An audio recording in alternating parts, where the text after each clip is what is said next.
Assalamualaikum warahmatullahi wabarakatuh. Saya Arif Madiuk Sabani dan ada dua kerabat saya Bintang Bara Mukti dan Emrananta Lutfika. Saya dari kelas SI 4108 yaitu ingin memaparkan tugas besar data warehouse dan business intelligence yang kita ambil dataset dari dataset video game PS4.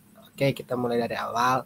Jadi di sini saya ingin menjelaskan tentang dataset. Ya ini dataset juga itu kayak suatu tentang penjualan game yang menambahkan jumlah variabel dari potongan web Metacritic, ya atribut-atribut yang ada pada dalam data ini berupa nama game, tahun rilis, genre, publisher, North America, Europe, Japan, rest of world, dan global. Nah, dari dataset juga ada insight-nya. Nah, insight-nya itu kayak progres tugas besar pertama ini yang kita ambil menggunakan dataset yang berisikan data penjualan video game pada tahun 2013-2019. Yang dilihat di seluruh dunia dan diberikan dataset mencakup bagian seperti yang tadi saya paparkan.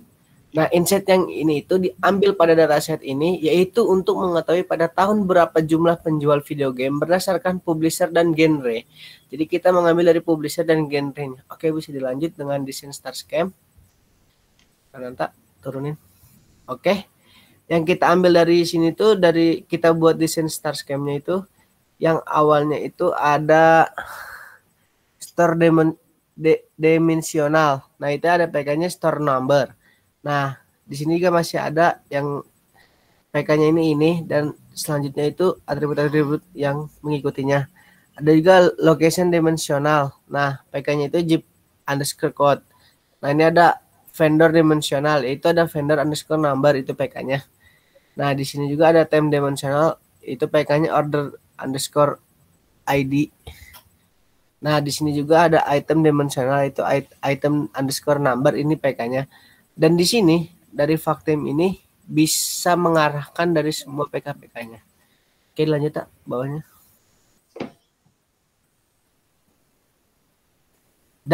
Nah, di sini juga ada hasil analisis dari kelompok kami, yaitu hasil dari dataset ini kita menjadi 6 tabel atau 5 tabel dimensional. Dan satu tabel fakta. Tabel dimensional terdiri dari tabel store, location, vendor, time, dan item. Tabel faktanya terdiri dari semua primary key pada tabel dimensional. Oke, untuk selanjutnya di sini kita juga membuat desain dashboard. Oke, bisa desain dengan Bintang Bara. Selanjutnya kita membahas tentang desain dashboard. Nah, di sini kami menggunakan tools yaitu Tableau untuk membuat dashboard itu sendiri. Nah, dari Tableau itu kita mengambil dataset yaitu penjualan PS4 dari tahun 2013 sampai 2019. Kelompok kami di sini menentukan di set pertama yaitu menggunakan diagram batang. Diagram batang itu pertama kita mengambil antara global dan genre. Di sini paling tinggi yaitu genrenya action. Nah, lanjut ke set kedua kita menggunakan diagram pie. Diagram pie itu sama karena yang diambil adalah genre yaitu paling tertinggi juga action. Nah, ketiga kita menggunakan diagram line. Di tahun berapa penjualan tertinggi itu paling tinggi, yaitu pada tahun 2015 dan mengalami penurunan di tahun 2019. Selanjutnya kita di set 4 mengambil tree map diagram. Nah, di sini kita tree map diagram ini paling dipilih tuh paling tertinggi yaitu yang biru gelap. Biru gelap itu genrenya shooter, yaitu di North America. Nah, tadi di dataset di atas kami gambarkan ke dalam diagram. Kemudian dikumpulkan ke dalam satu dashboard. Jadi di Tableau itu selanjutnya kita dikumpulin dari set 1 sampai 4 menjadi suatu dashboard. Diagram yang kami terapkan pada dataset ini adalah diagram yang pertama itu tadi bar chart atau diagram batang, diagram pie, line chart, diagram tree map. Nah, pada diagram tersebut telah dijelaskan video game berdasarkan publisher dan genrenya. Next, ada data mining akan dijelaskan oleh si teman saya Rananta. Terima kasih. Pada kali ini saya akan menjelaskan bagaimana implementasi data miningnya. Nah, pada bagian berikut ini tuh akan dijelaskan mengenai penerapan data mining menggunakan pembelajaran mesin dengan aplikasi JupyterBook dengan bahasa pemrogramannya Python. Algoritma yang akan kita gunakan sendiri itu adalah decision tree. Nah, setiap kolom atau atribut yang terdapat pada dataset merupakan kolom matriks yang akan digunakan sebagai variabel independen dan kolom genre sebagai label dependennya. Nah, di bawah ini merupakan langkah-langkah penerapan pada data mining. Yang pertama itu kita melakukan import library yang diperlukan. Untuk kodenya sendiri, import NumPy SNP dan import pandas SPD. Lalu mengimport library yang lain yang diperlukan seperti matplotlib sebagai library plotting 2D dan imcboard untuk memvisualisasikan data serta untuk mencetak skor dan untuk conversion matrix. Lalu yang kedua, setelah kita mengimport library, kita mengimport dataset ke dalam Jupyter Notebook dengan memakai library pandas dan menampilkan dataset yang sudah diimport. Nah, untuk kode sendiri yaitu dataset sama dengan pd.read_excel, nama filenya gamesales.xlsx, lalu dataset. Maka akan muncul tampilan berikut. Nah, di sini muncul kolom game, year, genre, publisher, North America, Europe, Japan, rest of world, dan global. Lalu yang berikutnya menampilkan tipe data dari tiap kolom dataset. Nah, pada dataset yang kami gunakan terdapat dua tipe yaitu objek dan float. Dan berikutnya kami batasi untuk tampilan barisnya sebanyak 500. Nah, untuk kodenya sendiri itu pd.set_option di dalam kurung display _max_rows, 500. Lalu untuk menampilkan tipe datanya tadi itu print buka kurung alfix.types kurung. Maka di sini akan muncul tipe data game, objek, year, float 64, genre objek, publishernya objek, North America float, Europe float, Japan float, rest of world float, dan global float. Nah, karena semua data yang ini tuh sudah berbentuk float, maka kita tidak perlu melakukan penyamaan data kembali. Lalu berikutnya menghapus kolom game, year, publisher. Nah, kenapa dihapus? Karena di sini hanya membutuhkan satu label dependen yaitu genre.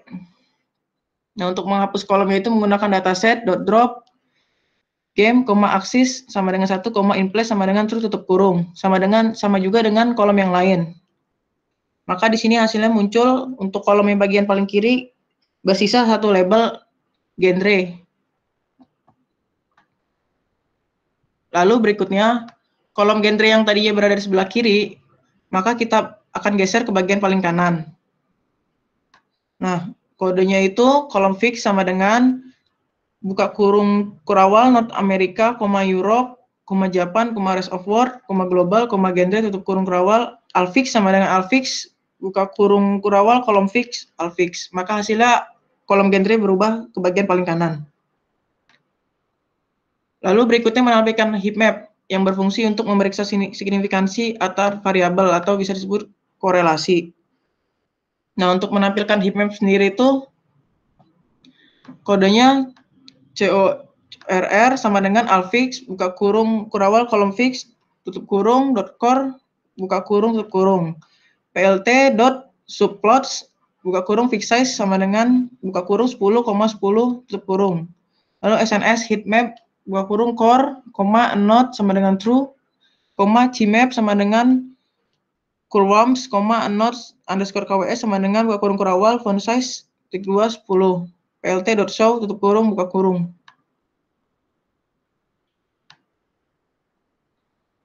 Nah, maka akan muncul hasil heatmap-nya korelasi antar variabel seperti ini. Lalu berikutnya menampilkan dan memeriksa nilai apa saja yang terdapat pada label genre. Nah, kodenya alfix buka kurung genre tutup kurung .unique tutup kurung buka kurung. Maka akan muncul nilai-nilai dari label genre yaitu ada action, shooter, action adventure, sport, role playing, miss, platform, racing, fighting, adventure, MMO, simulation, musik, party, strategi, puzzle, dan visual novel. Nah, karena dari nilai label ini hanya berjumlah 14, maka tidak perlu melakukan proses pengkategorisasian nilai untuk penyederhanaan label. Lalu yang ke-8, melakukan perubahan tipe data pada label genre yang awal mula objek menjadi kategori. Kodenya alfix, buka kurung, genre, tutup kurung, sama dengan alfix, buka kurung, genre, tutup kurung, .type, berubah menjadi kategori. Alfix, .datype, lalu alfix. Hasilnya maka akan seperti ini. Genre yang merubah tipe datanya menjadi kategori. Lalu berikutnya memberi kode angka untuk nilai pada label dengan urutan 0 sampai 14 sesuai jumlah labelnya. Nah, kategori genre ini tadi kan ada 14, jadi jumlahnya diurut jadi dari 0 sampai dengan 14 sesuai urutan. Lalu berikutnya membagi kolom menjadi dua variabel, yaitu variabel independen dengan variabel dependen atau label. Untuk kodenya call sama dengan buka kurung kurawal North America, Europe, Japan, rest of world, global tutup kurung. X, sumbu X sama dengan alfix, buka kurung, call tutup kurung, lalu Y sama dengan alfix, buka kurung, genre tutup kurung. Di sini yang negara sebagai independen dan genre sebagai dependennya. Lalu berikutnya membagi dataset menjadi dua bagian, yaitu data testing dan data training. Nah, untuk data testingnya itu komposisinya kita gunakan untuk uji coba sebesar 30%. Kodenya X underscore trend, X underscore test, Y underscore trend, Y underscore test sama dengan trend underscore test underscore split, buka kurung X, Y, test underscore size sama dengan 0,30 atau 30%, random underscore start sama dengan 1, tutup kurung. Nah, pada bagian berikut ini adalah tahapan implementasi dari algoritma decision tree untuk melakukan training data. Nah, untuk kodenya CLF sama dengan decision tree classifier buka kurung tutup kurung. Lalu untuk data trendnya CLF sama dengan CLF.fit buka kurung X underscore trend, Y underscore trend tutup kurung. Lalu untuk melakukan prediksinya Y underscore pred sama dengan CLF.predict buka kurung X underscore test tutup kurung. Dan terakhir untuk melihat nilai akurasinya print buka kurung akurasi, matrix.akurasi underscore score buka kurung Y underscore test, Y underscore pred tutup kurung. Maka didapatkan hasil akurasi sebesar 0,22 atau 22%. Lalu setelah itu mencetak grafik decision tree.